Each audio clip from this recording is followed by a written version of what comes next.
So welcome back to my channel. This is Gamer Dom and this is another subscriber replay. This is Von Foz in the Tier 5 British medium tank, the Sherman III. He's platooned up with Private Parts, who's in the American Tier 5 TD, the T67, and they're defending on Sand River.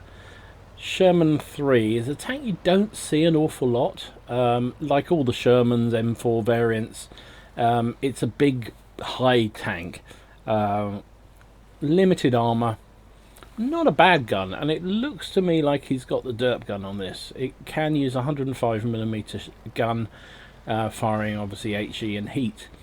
It looks to me that's what he's got. Resplendent in this duck egg blue camo. Now, okay, I'm going to cause a few ruffles of a few feathers of historians out there. Now, I was told, and I don't know if this is true or not, but somebody down my local wargaming club told me that this actually isn't a historic colour. This was not what they were equipped with in the war. They were nice exchange with it. Well, nice exchange. He got hit by the M4 Improved, and he put a shell into the M4 Improved. Came off slightly better by the tune of about 20 hit points. Not really what you want to be doing, exchanging fire. Neither tank can take that kind of exchange. Yeah, so he was saying that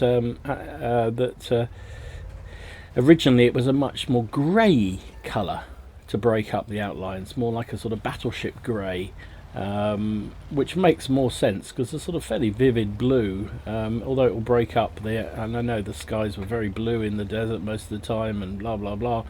But he suggested that actually this was the fault of the tank museum, maybe even the tank museum, who just kind of put a blue they happened to have on it, and it was much more duck egg blue than it really should have been. But ever since then everyone sort of followed it because hey, it looks pretty, and it's a bit distinctive like that.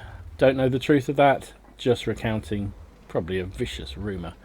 But it makes sense to me because that blue looks great. But really, would you put in the Second World War with all the rationing? Would you really have the opportunity to, nice shot, to put duck egg blue on a tank? I think you probably have a fair bit of battleship grey around because there's a lot of battleships. Any road, he's got into the sort of cockpit position, and the Sherman is not brilliant gun depression, but it's okay. I wouldn't traditionally expect it to be in here, but you know, basically somebody needs to be, right? Somebody needs to be guarding this position, otherwise the light tanks will run amok in the centre and spot all your tanks. Oh, there's a cave. Oh, yeah.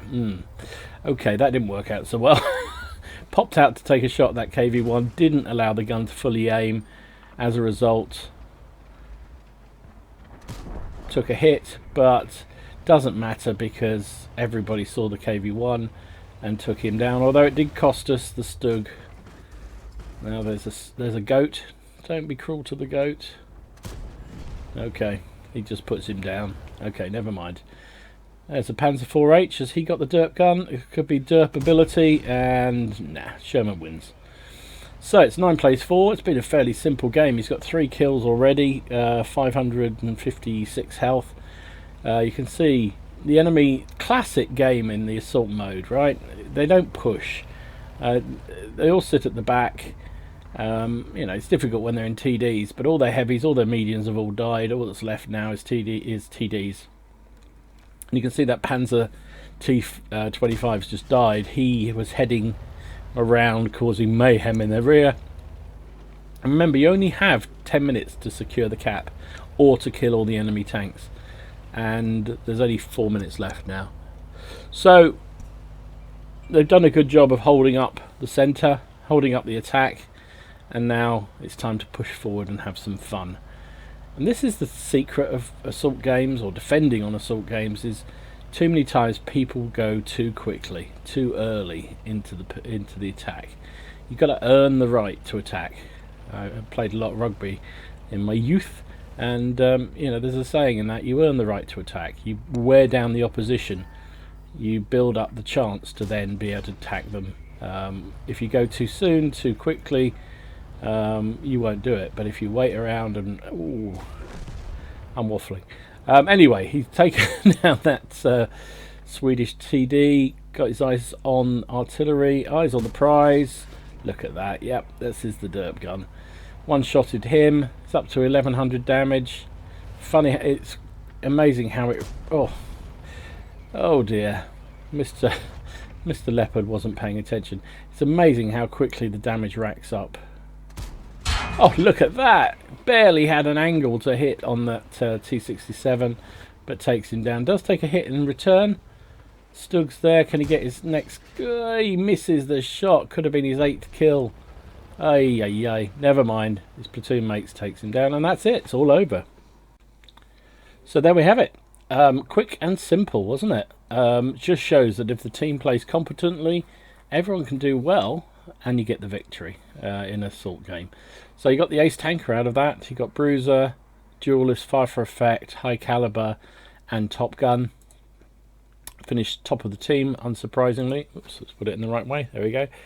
1,555 damage, 7 kills, 1,108 base XP. Private Parks came in 4th, so he had a pretty reasonable game too.